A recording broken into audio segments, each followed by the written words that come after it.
Hi, so this is day 2 और एक दो शेड्यूल में गड़बड़ है क्योंकि पहला कि अगले दिन यानी कि day 1 we have completed the Mathura part. उसी दिन रात को हमने प्लान किया था प्रेमानंद जी महाराज का दर्शन, वो जो रात को यात्रा के लिए निकलते हैं जगह जाने के लिए। बट ये था कि उनकी तबीयत 2 दिन से ठीक नहीं चल रही है, तो वो यात्रा 2 दिन से बंद है। वो मुझे कवर करना था एक्चुअली व्लॉग में, बट वो हो नहीं पाया।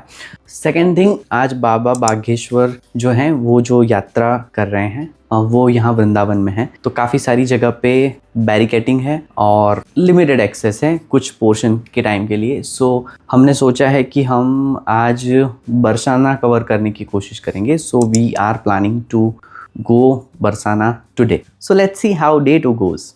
Stay tuned for all the updates. So day 2 शुरू करते हैं बरसाना की यात्रा के साथ, राधा रानी की पवित्र नगरी। देखिए, वृंदावन से बरसाना लगभग 45 किलोमीटर है। आप टैक्सी, बस या अपनी कार से 1-1.5 घंटे में पहुंच जाते हो।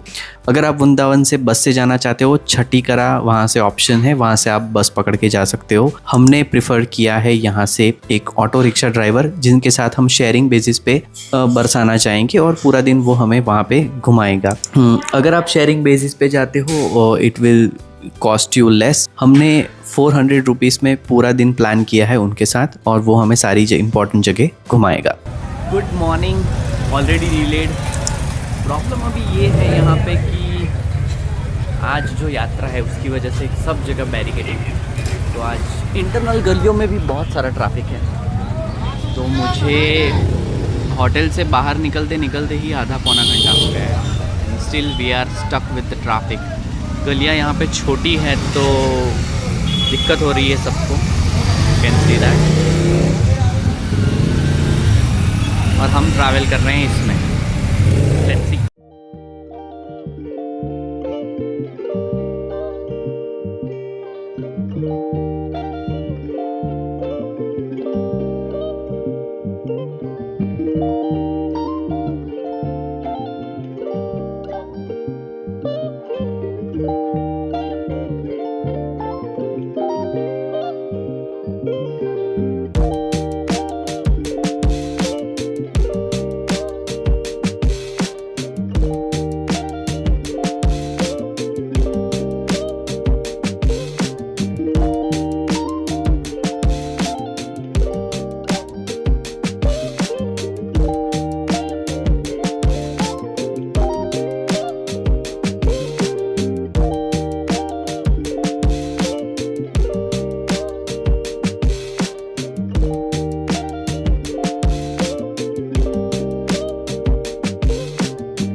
तो बरसाना पहुंचते ही हमने शुरुआत की कीर्ति मंदिर से।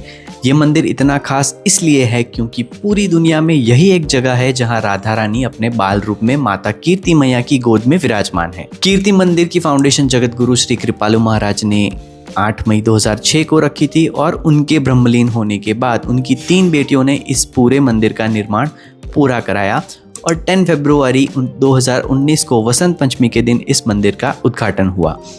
मंदिर की आर्किटेक्ट एकदम स्पेक्टाकुलर है। ये कॉम्बिनेशन है नगारा और द्रविड़ शैलियों का कंप्लीट आर्किटेक्चरल मिक्सचर। देख के ही लगता है कि बरसाना की शान यहीं से शुरू होती है और इसका लोकेशन भी परफेक्ट है, रंगीली महल के बिल्कुल पास।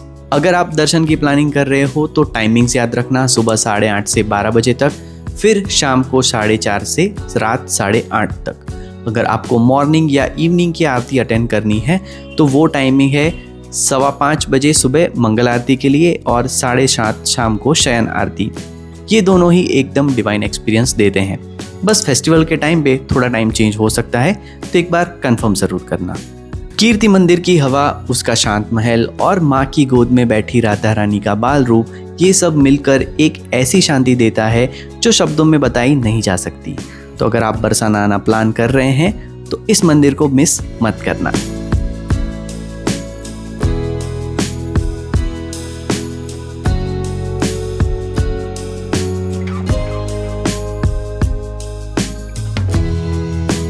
सो अब हमारा नेक्स्ट पॉइंट है राधा रानी मंदिर। बरसाना अगर आप विजिट करना चाहते हो ना, तो सर्दी का मौसम बेस्ट है। वेदर परफेक्ट होता है और पूरा सफ़र पीसफुल लगता है। और हाँ, अगर असली बरसाना फील करना हो तो राधाष्टमी सितंबर में या होली जो कि मार्च में होती है, आप तब ये ज़रूर विजिट कर सकते हो। तब यहाँ हर गली रंग, भक्ति और एनर्जी से भर जाती है। मंदिर का टाइमिंग सुबह 5 बजे से दोपहर को 1 या 2 बजे तक होता है और शाम को 5 से रात 9 बजे तक। दोपहर में मंदिर बंद रहता है, तो आप अगर विजिट कर रहे हो तो टाइमिंग ज़रूर चेक कर लेना। मंदिर तक पहुंचने के लिए 200 से ज़्यादा सीढ़ियाँ चढ़नी पड़ती हैं। थोड़ा टायरिंग लगता है, पर ऊपर पहुंचते ही जो शांति मिलती है और जो व्यू है, इट इज़ स्पेक्टैक्युलर। ये मंदिर भानुगढ़ पहाड़ी पर बना है और यहाँ राधा कृष्णा लाडली लाल के दर्शन होते हैं। आज का जो ये मंदिर का स्ट्रक्चर है वो 1675 में राजा वीर सिंह ने बनवाया था। पर सबसे इम्पॉर्टेंट बात, कहते हैं कि यहाँ का मूल मंदिर 5000 साल पहले श्री कृष्ण के परपोते राजा व्रजनाभ ने राधा रानी की याद में बनाया था। बरसाना को राधा रानी का जन्मस्थल माना जाता है और यहाँ आके ऐसा लगता है जैसे उनकी एनर्जी, उनकी लीला, सब कुछ अभी भी हवा में घूम रहा हो। अगर आपको इनर पीस, डिवोशन और एक अलग ही स्पिरिचुअल कनेक्शन फील करना है तो लाडली जी के टेम्पल पे एक बार ज़रूर आना। हाय, सुबह से हम ट्रैफिक में ही फंसे हैं, यहाँ पे आने में भी देरी हो गई और कीर्ति मंदिर भी हमने जल्दबाजी में ही विज़िट किया क्योंकि ऑलमोस्ट हम 11:30 को पहुँचे और 11:50 को तो वो मंदिर बंद हो जाता है, 12 बजे के आसपास। अभी राधा मंदिर जा रहे हैं और यहाँ पे भी बहुत सारी भीड़ है। You can see the view.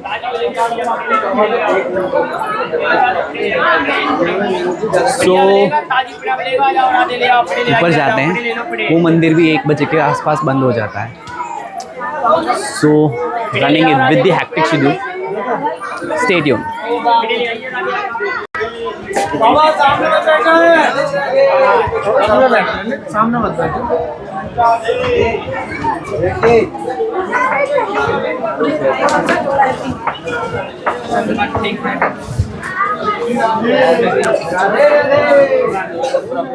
By the way, यहाँ पे रोपवे वाला ऑप्शन भी है, बट टाइम कम है।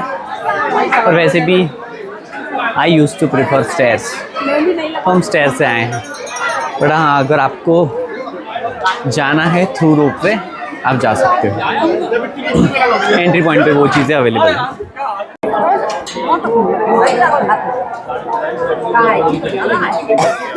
सो फाइनली हम गेट के पास हैं। व्यू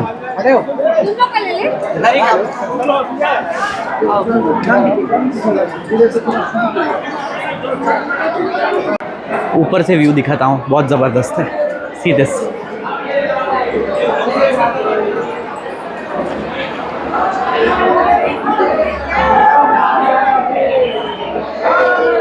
क्राउड, बहुत क्राउड है।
सो अब हमारा नेक्स्ट स्टॉप है नंद बाबा का मंदिर नंदगांव में। ये बरसाना से सिर्फ 8 किलोमीटर दूर नंदीश्वर पहाड़ी की चोटी पर स्थित है। ये वही जगह है जहां कृष्ण ने अपने पालन पोषण वाले माता पिता नंद बाबा और यशोदा मैया के साथ 9 साल 50 दिन अपना बचपन बिताया था। ये मंदिर इसलिए भी यूनिक है क्योंकि यहाँ पे कृष्ण, बलराम, नंद बाबा, यशोदा मैया और साथ ही साथ राधा रानी का भी दर्शन होता है, वो भी घूंघट में। 3 गुम्बद वाला ये मंदिर और छत पर बनी कृष्ण की बाल लीलाओं की पेंटिंग्स इस जगह को और भी डिवाइन बना देती हैं।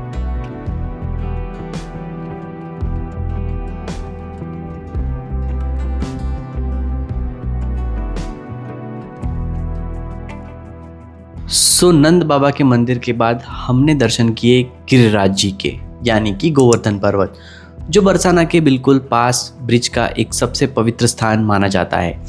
यहाँ कृष्णा ने इंद्र के क्रोध से ब्रिजवासियों को बचाने के लिए पूरा गोवर्धन पर्वत अपनी छोटी सी उंगली पर उठा लिया था। यहाँ की गोवर्धन परिक्रमा दुनिया भर में फेमस है।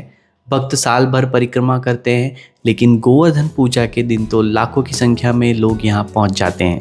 कुछ भक्त अपनी पूरी श्रद्धा से दंडोती परिक्रमा करते हैं, यानी कि वो लेटे लेटे होती है। और ये जो दूसरी है सप्तकोशी परिक्रमा, वो लगभग 21 किलोमीटर लंबी है, जिसे कंप्लीट करने में आपको 7 से 8 घंटे लग जाते हैं।